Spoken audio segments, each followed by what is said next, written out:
ایک اور بہت دلچسپ انکشاف ہے، ایک اور بہت بڑی نیوز ہے، وہ یہ بتایا گیا ہے کہ ناظرین 2021-22 کے دوران بہاولپور ڈویژن میں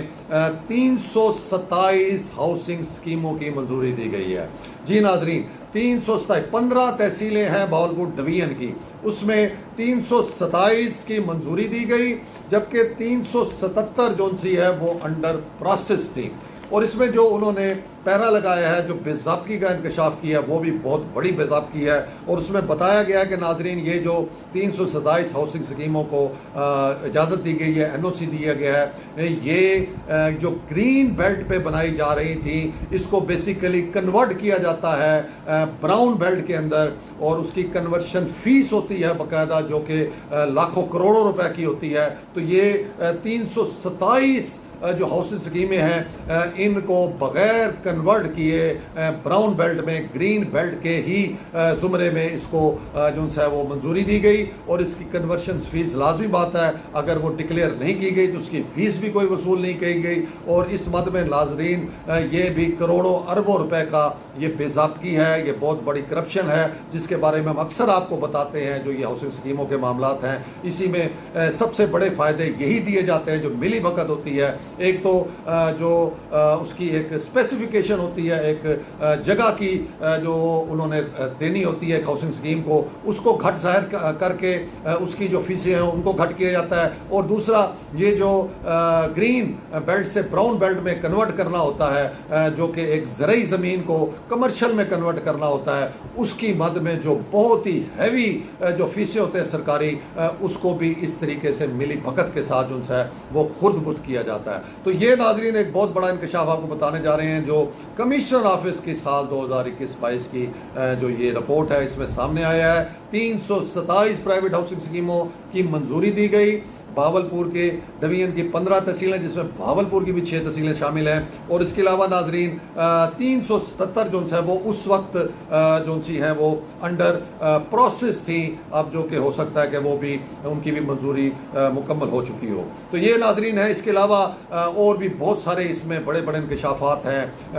جنریٹرز کے استعمال، ان کے پٹرول کے استعمال کے حوالے سے بہت بڑے انکشافات ہیں ناظرین۔ اس کے علاوہ یہ بھی بتایا گیا ناظرین کہ تقریباً 11,196 ایکڑ جو سرکاری اراضی تھی وہ تاحال قبضہ مافیا کے قبضے میں تھی، اور اس دوران کمشنر آفس یا ڈپٹی کمشنر آفس جن کے جو ان سے ہیں وہ ذمہ تھا یہ ان کو واگزار کرانا، ان کی جانب سے یہ واگزار نہیں کرائی گئی، اور یہ 1,196 ایکڑ اراضی جو اربوں کھربوں روپے کی سرکاری اراضی ہے، وہ انہوں نے اعتراض لگایا کہ اس کے حوالے سے جو ہے وہ کوئی بھی نہ ہی کوئی اقدامات نظر آئے اور نہ ہی اس کو واگزار کرایا جا سکا۔ تو اس حوالے سے بھی ناظرین جو ہے انہوں کا جو جواب تھا کمشنر آفس کا وہ یہی دیا گیا کہ یہ معاملہ ڈپٹی کمشنرز کی ذمہ داری تھی، ان کو لیٹرز لکھے گئے، ان کو ہدایت کی گئی، لیکن ان کی جانب سے کوئی جواب موصول نہیں ہوا۔ جیسے کوئی جواب موصول ہوگا تو آپ کو آڈٹ ٹیم کو جو ہے وہ بتا دیا جائے گا۔ ناظرین اس میں یہ بھی آپ کو بتا چلیں کہ جتنے بھی پیرے لگے ہیں، یہ جتنی بڑی بے ضابطگیاں ہوئی ہیں، ان کے جو جوابات بھیجے گئے ہیں آڈیٹر جنرل کو اس حوالے سے، اس کے بارے میں یہ پتہ لگا ہے کہ ان 20 پیروں کے اوپر ان کے جوابات کو غیر اطمینان بخش قرار دیا گیا ہے۔ جی ناظرین، اور اس میں یہ بڑے بڑے کروڑوں اربوں روپے کے پیرے جو ان سے ہیں یہ لگائے گئے ہیں، اور بھی بہت سارے معاملات ہیں اس کے اندر جو اگر ہم آپ کو تفصیل سے بتانے لگیں تو بہت ہی یہ ویلاگ لمبا ہو جائے گا۔ یہ مختصر آپ کو بتا رہے ہیں ناظرین کہ 2 ارب سے زائد کے ابھی یہ پیرے ہیں، جس میں ابھی یہ اراضی کا اور کنورشن فیس کا معاملہ اس میں شامل نہیں ہے، اور بھی کچھ معاملات ہیں جس کے بارے میں ابھی تفصیل اس کے اندر اماؤنٹ جو سی ہے وہ نہیں لکھی گئی، وہ کتنا بڑا نقصان ہے۔ تو یہ اربوں خربوں روپے کا نقصان بن جاتے ہیں ناظرین۔ اگر ہم پنجاب لیول کے اوپر دیکھیں کہ یہ کمشنرز آفیسز کے اندر جو یہ معاملات ہوتے ہیں، جب یہ آڈٹ رپورٹس آتی ہیں تو یہ کتنے لیول کے اوپر یہ بے ضابطگی ہوتی ہیں، کتنی بڑی بڑی اربوں خربوں روپے کی یہ بے ضابطگی ہیں، ان کا نہ کوئی عطا ہوتا ہے نہ پتہ ہوتا ہے، اور بعد میں یہی پیرے بڑے ہی طریقے کے ساتھ سیٹل ہو جاتے ہیں اور معاملات ختم کر دیے جاتے ہیں۔ کوئی سزا جزا نہیں ہوتی. اب یہ بیسیکلی دیکھا جائے ایک طرف کرپشن ہوتی ہے ناظرین, دوسری طرف اختیارات کا ناجائز استعمال ہوتا ہے, اور یہ سارے معاملات بیسیکلی اینٹی کرپشن کے دائرہ اختیار میں آتے ہیں. لیکن اینٹی کرپشن ناظرین کیا کرے, ایک تو ان کو بھیجے نہیں جاتے, اور دوسرا ویسے ہی یہ بے بس محکمہ بن چکا ہوا ہے. اب اگر ہم اینٹی کرپشن کی جانب آئیں تو ناظرین ڈی جی اینٹی کرپشن کا جو ایک اسٹیٹمنٹ آج کی اخبار میں چھپا ہے, وہ کہہ رہے ہیں کہ جی کرپشن کے خلاف حکومتی پالیسیوں پر شفافیت سے عمل درآمد کرنا ہوگا. ڈی جی این یہ کہہ رہے ہیں کہ جو حکومت کی جو پالیسیاں ہیں ان پر ہمیں عمل درآمد کرنا ہوگا, لیکن اینٹی کرپشن کا یہ حال ہے کہ ان کے محکمے خالی پڑے ہیں. اگر بہاولپور کی بات کریں تو بہاولپور کے محکمے کے اندر اینٹی کرپشن کے اندر ایک تو 17ویں سکیل کا جو ہے وہ ڈائریکٹر لگائے گئے ہیں. اور لازمی اب بات ہے ناظرین, ہم پہلے بھی اس کا بارہا آپ سے ذکر کر چکے ہیں 2-3 ولاگس میں, کہ جب آپ ایک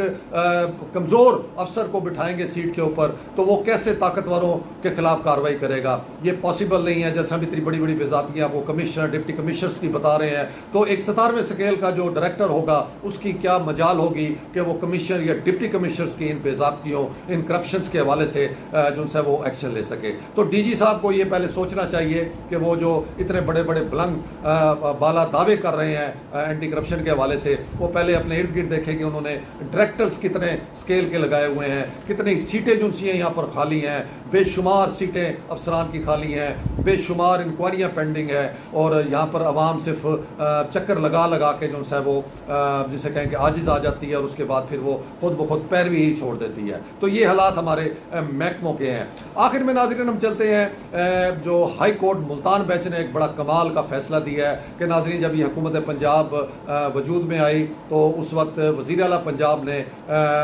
1 مارچ 2024 کو ایک مراسلہ جاری کیا, جس میں تمام محکموں میں صوبے میں جو ہے وہ پابندی لگا دی گئی ٹرانسفر اینڈ پوسٹنگ کی. تمام اتھارٹیز کو پابند کر دیا گیا کہ وہ کسی قسم کی ٹرانسفر پوسٹنگ نہیں کریں گے, اور اگر کوئی ٹرانسفر پوسٹنگ انتہائی ضروری ہے تو وہ وزیر اعلیٰ پنجاب کو اس کی جو سی ہے وہ سمری ان کے خدمت میں پیش کی جائے, وہ اس کی منظوری دیں گی, اس کے بعد وہ ٹرانسفر پوسٹنگ ہوگی. ہمیں یہ بھی بتایا گیا کہ اس کے حوالے سے باقاعدہ کمیٹیاں بنائی جاتی ہیں وزیر اعلیٰ آفس کے اندر, جو ہر 15 دن کے بعد تبدیل کی جاتی ہیں. وہ معاملات ٹرانسفر پوسٹنگ کے کمیٹیوں میں جاتے ہیں, کمیٹیاں ان کا سفارشات بناتی ہیں, پھر وہ وزیر اعلیٰ کے پاس جاتی ہے, اور وزیر اعلیٰ اس کو, یعنی کہ ایک ایڈمنسٹریٹو معاملہ جو کہ اتھارٹیز کے کنٹرول میں ہوتا ہے, جس کی وجہ سے یہ سارا جو ہے وہ مانیٹرنگ ہوتی ہے. جو اگر اچھا کوئی پرفارم کر رہا ہے تو اس کو رکھا جاتا ہے, جو اچھا پرفارم نہیں کر رہا اس کو تبدیل کیا جاتا ہے. لیکن یہاں پر ایسا سسٹم بنا دیا گیا, وزیر اعلیٰ صاحبہ نے سارا اپنے کنٹرول میں رکھ لیا کہ جو بااختیار افسر تھا وہ چاہتے ہوئے بھی کسی ایسے افسر کو تبدیل نہیں کر سکتا تھا کہ جو اچھی کارکردگی کا مظاہرہ نہیں کر رہا, جو کرپشن میں انوالو ہے. جیسے کہ ہم یہاں بہت سے کرپشن کے حوالے سے آپ کو بتا چکے کہ ہائی وے ڈپارٹمنٹ کے افسران کیا کر رہے ہیں, بلڈنگ ڈپارٹمنٹ کے افسران کیا کر رہے ہیں, اور بار بار ہم کہتے رہے کہ ان کو تبدیل کیوں نہیں کیا جا رہا. تو بیسیکلی یہ اصل وجہ ہے کہ وہ تبدیل کوئی افسر کیسے کرے جبکہ سارا معاملہ جو ہے وہ وزیر اعلیٰ پنجاب نے اپنے اختیار میں رکھا ہوا تھا. تو اب یہ فیصلہ آ گیا ناظرین, ہائی کورٹ ملتان بینچ کی جانب سے انہوں نے اس آرڈر کو جو ہے وہ مسترد کر دیا ہے, کینسل کر دیا ہے, اور انہوں نے بااختیار کر دیا تمام ہی اتھارٹیز کو کہ جو کمپیٹنٹ اتھارٹیز ہیں, جو بیوروکریسی ہے, اس کو اختیار دیا گیا ہے کہ وہ اب اپنی مرضی سے ٹرانسفر پوسٹنگ جو ہے وہ کر سکتے ہیں. اس میں انہوں نے لکھا ہے, باقاعدہ کہا ہے عدالت نے کہ یہ کوئی موروثی جو ہے یہ اختیارات نہیں ہیں وزیر اعلیٰ کے. کوئی قانون کوئی قاعدہ ان کو یہ اختیار نہیں دیتا کہ وہ اس طریقے سے مستقل جو ہے ایک پابندی ٹرانسفر پوسٹنگ کی لگا دیں, جس سے پورا سسٹم جو ہے وہ ہائی جیک ہو جاتا ہے. تمام بیوروکریسی کو یہ ہائی جیک کرنے والی پوزیشن ہے کہ سارے اختیارات آپ اپنی ایک پرسن اپنے ہاتھ میں لے کے بیٹھ جائے. تو یہ بھی چیز بڑی خوش آئند ہے, اور اس کے بعد اب امید کی جاتی ہے کہ جو کمپیٹنٹ اتھارٹیز ہیں وہ اپنی مرضی سے ٹرانسفر پوسٹنگ کریں گی, اپنی مرضی سے کوئی ریکروٹمنٹس کریں گی. ریکروٹمنٹس بھی پابندی ہے ناظرین, IMF کی اجازت کے بغیر آپ چپڑاسی بھی نہیں رکھ سکتے. یہ اس ملک کے معاملات ہیں, یہ حکومتوں کے معاملات ہیں. تو اب ہم امید کرتے ہیں کہ اس آرڈر کے بعد مزید بہتری آئے گی, اور جو ایڈمنسٹریٹو معاملات ہیں وہ جو متعلقہ اتھارٹیز ہیں اس کے حوالے سے اپنے فیصلے کر سکیں گے. تو یہ تھا آج کا ولاگ, امید ہے آپ کو پسند آیا ہوگا. اپنا بہت سا خیال رکھیے گا. تو سی بھٹی کو اجازت, اللہ حافظ.